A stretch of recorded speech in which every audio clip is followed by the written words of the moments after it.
Salut à tous, bienvenue dans ce nouvel épisode de l'avant-match. Dernier épisode de l'année 2023, épisode exceptionnel, vous le voyez, où on est avec Fish. On est en haut de la Comet Arena. On a du mal à y croire même qu'on soit à l'affiche. C'est ça, j'ai encore quelques souvenirs de Jean-André, alors il y a quelques années, je vous l'accorde. Mais ouais, on voit une certaine évolution. Totalement, moi j'étais pas à l'époque Jean-André, mais ça fait plus de 12 ans qu'on a commenté des matchs ensemble et tout. Je me souviens de la première conférence de presse de Fabien au Palais des Sports qui disait c'est un rêve déjà pour les Orléanais, pour tout Loiretain d'être ici. Aujourd'hui, qui aurait pu croire qu'un jour on serait là dans cette salle de presque 10 000 places pour un match de Star League, c'est fou. Ouais, c'est fou de voir cette équipe des Septors évoluer ici. Moi je me souviens encore l'année dernière, quasiment la même période, c'était en janvier, inauguration avec l'équipe de France. Et j'étais là, bien sûr en tant que spectateur. Et voilà, et on se disait, mais c'est beau. C'est beau, c'est grandiose. En tout cas, on vous met des plans en direct. Vous voyez, les bénévoles sont en train d'installer tous les drapeaux dans les coursives. Ils ont travaillé toute la journée. On disait, on est presque en avance, on aurait pu jouer ce soir. Bon, on va quand même attendre mercredi, ça sera beaucoup mieux, mais on l'a mis à nos couleurs, cette salle, et c'est très très beau. Avant de parler de ce match, justement, petit retour sur samedi soir, et on est bien plus rassuré que vendredi dernier. Ouf. Voilà, c'est le mot, c'est ouf parce qu'il fallait gagner ce match et j'ai envie de dire, ce que disait aussi Jérémy, et quel que soit le contenu, c'était pas le plus important. Le plus important, c'était de le gagner. 31-29 au final, on n'a pas réussi à tuer le match en première mi-temps, ils n'ont pas réussi à nous tuer en deuxième. C'était un match de promu. C'était un match de trouillard, surtout. Ouais, j'osais pas le dire, mais... Non, mais on peut le dire, et avec, sans aucune... attaque, on va dire, ni envers Dijon, ni envers les Septors, mais un match de trouillard parce qu'on sentait que le ballon, il pesait une tonne quoi, à chaque possession. Effectivement, la première mi-temps plutôt largement dominée par les Septors, qui ont la balle de plus 5 à un moment donné aussi. Et on se dit qu'à ce moment-là, si on arrive à faire cette bascule-là, ça va être compliqué pour Dijon. Et puis voilà, comme régulièrement cette année, un passage à vide qui coûte cher. Puisqu'on est à moins 1 à la mi-temps, avec un début de deuxième où on est à moins 4, voire moins 5, moins 4. Moins 4, 21-17, ouais, 21-17 pour Dijon. Et là, on se dit oui, ça va être compliqué. Au final, on a vu beaucoup de choses dans ce match. On a vu des associations inédites, c'était la patte Jérémy aussi. On a vu Edinho Linéré en défense. On a vu un duo atypique ou inédit, en tout cas Pau Oliveras et Tam Robbins en même temps. On a vu qu'on avait une palette très étoffée. Ouais, il y a une palette peut-être, alors je vais pas dire trop parce que c'est jamais trop, mais des fois, surtout avec des difficultés parce qu'on a beaucoup de bons joueurs au même poste. Voilà, on sait qu'arrière gauche, il y a William, il y a Romu, il y a Pau, donc voilà, ça fait beaucoup de joueurs. Après, je crois que Jérémy a surtout cherché à avoir une certaine stabilité défensive. C'était à mon sens la clé du match. On a vu qu'il y a eu peu de rotation dans le secteur central. On a vu beaucoup Théo associé à William. Et je trouve que ça a plutôt bien marché quand même. Totalement. Je regardais le classement en même temps parce qu'on va ouvrir la page sur le prochain match. On peut remonter jusqu'à la 10e place. Dunkerque 9, Ivry 9, Chartres, notre adversaire 8, Cesson 8, Créteil et les Septors 7, et Dijon qui commence à être un petit peu décroché. J'ai envie de dire, pour ouvrir l'avant-match de mercredi, ça sent le bon coup si on l'emporte. C'est bien résumé, c'est exactement ça. C'est opportuniste, mais c'est le bon coup. C'est aussi la réalité d'un calendrier. On oui, l'avait dit en début de saison qui était compliqué pour les Septors, avec tout de suite les gros matchs qui sont arrivés, où c'est difficile de prendre des points.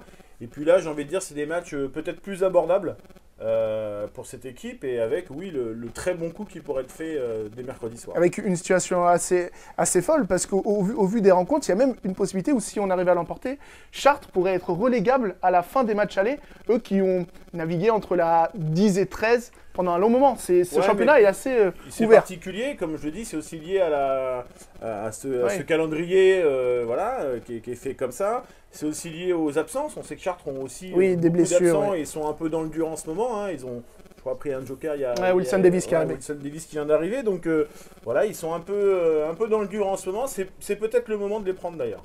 En tout cas, ça sera mercredi soir. Il reste encore, à l'heure où on parle, un peu plus de 1000 places, je crois, sur les 8900 disponibles ici. Donc n'hésitez pas à nous rejoindre. Bon, l'anneau bas, c'est fini. Il n'y a plus une place. Encore au-dessus d'où on est. Vous serez un peu haut, mais on voit très bien partout. On vient de tester les places. Place à partir de 15 €, 5 € pour les moins de 26 ans, si vous avez le fameux code de réduction. Mais venez vraiment, ça va être une belle soirée qui se conclura avec, bien sûr, le showcase de Gims. Donc ça sent la bonne soirée. Les clés peut-être de cette rencontre, est-ce que déjà...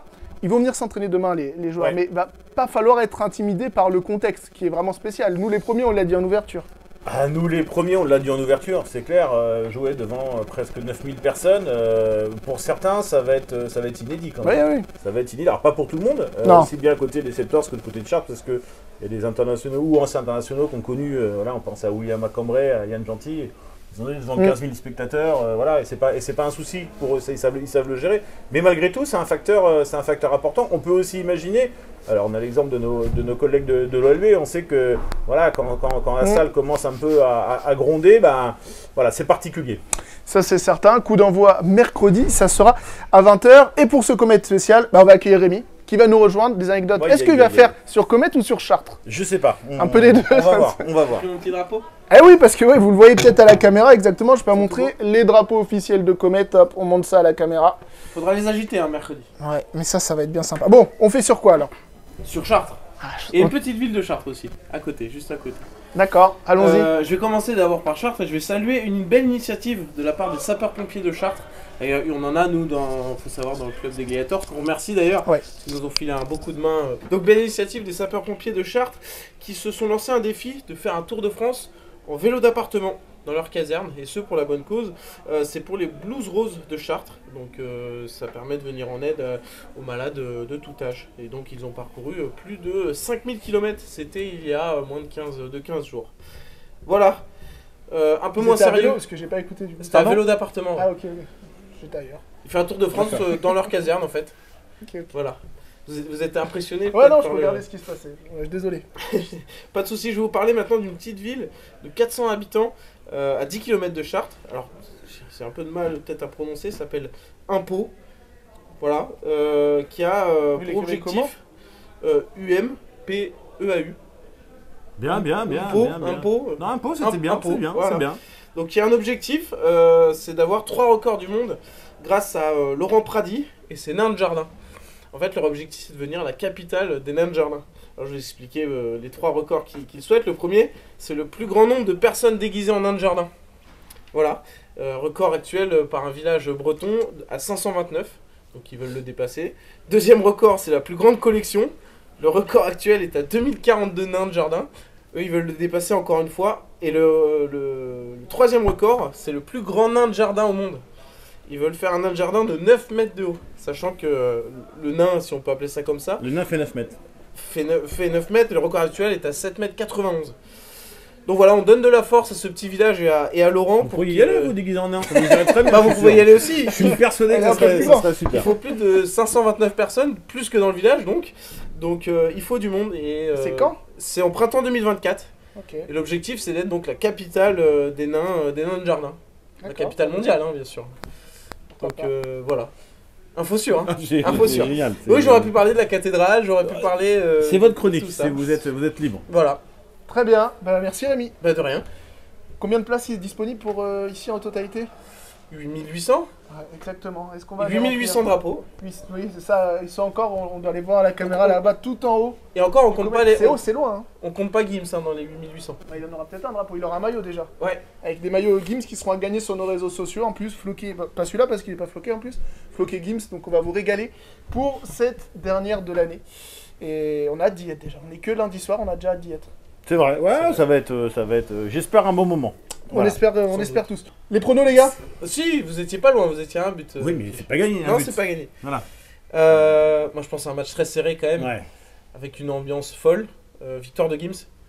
Déjà. Non, 29-28, je pense. Oh, c'est Ouais. Très serré, très serré. Ouais. 35-33. Il va y avoir des buts. 35-33. Il va y avoir du but, c'est du spectacle. Je vous rappelle, billetterie sur sarantirahb.fr, place à partir de 15 €, 5 € pour les moins de 26 ans. Allez, on vous donne le code, il y aura des contrôles à l'entrée. Commencez pas à trafiquer votre carte d'identité, ça ne servira à rien. Oui, le Non, code. donnez-moi, je vais les revendre moi après. Allez-y. Oui, mais moins de 26 ans. C'est YEPS, Y-E-P-S 45, tout attaché. Vous avez accès à la couronne haute, en tout cas les arrière-buts, à seulement 5 €. Comme je vous l'ai dit, il y aura des contrôles à l'entrée, donc vous amusez pas, vous devrez payer le reste. C'est le cas. Voilà. C'est le but. Mais venez nombreux, ça va être vraiment cool. J'espère qu'on va être plein, j'espère que vous avez passé une bonne soirée. Et nous, on se retrouve ici même. C'est bien ça, la semaine dernière, j'ai dit, je me suis embrouillé. Je sais pas. On se retrouve, ben, on se retrouve ici même. le 12 ou 13 Ouais, c'est février, ça, février. avant la réception du Paris Saint-Germain. À mercredi pour ceux qui viennent. Bonne année aux autres. Merci, les gars.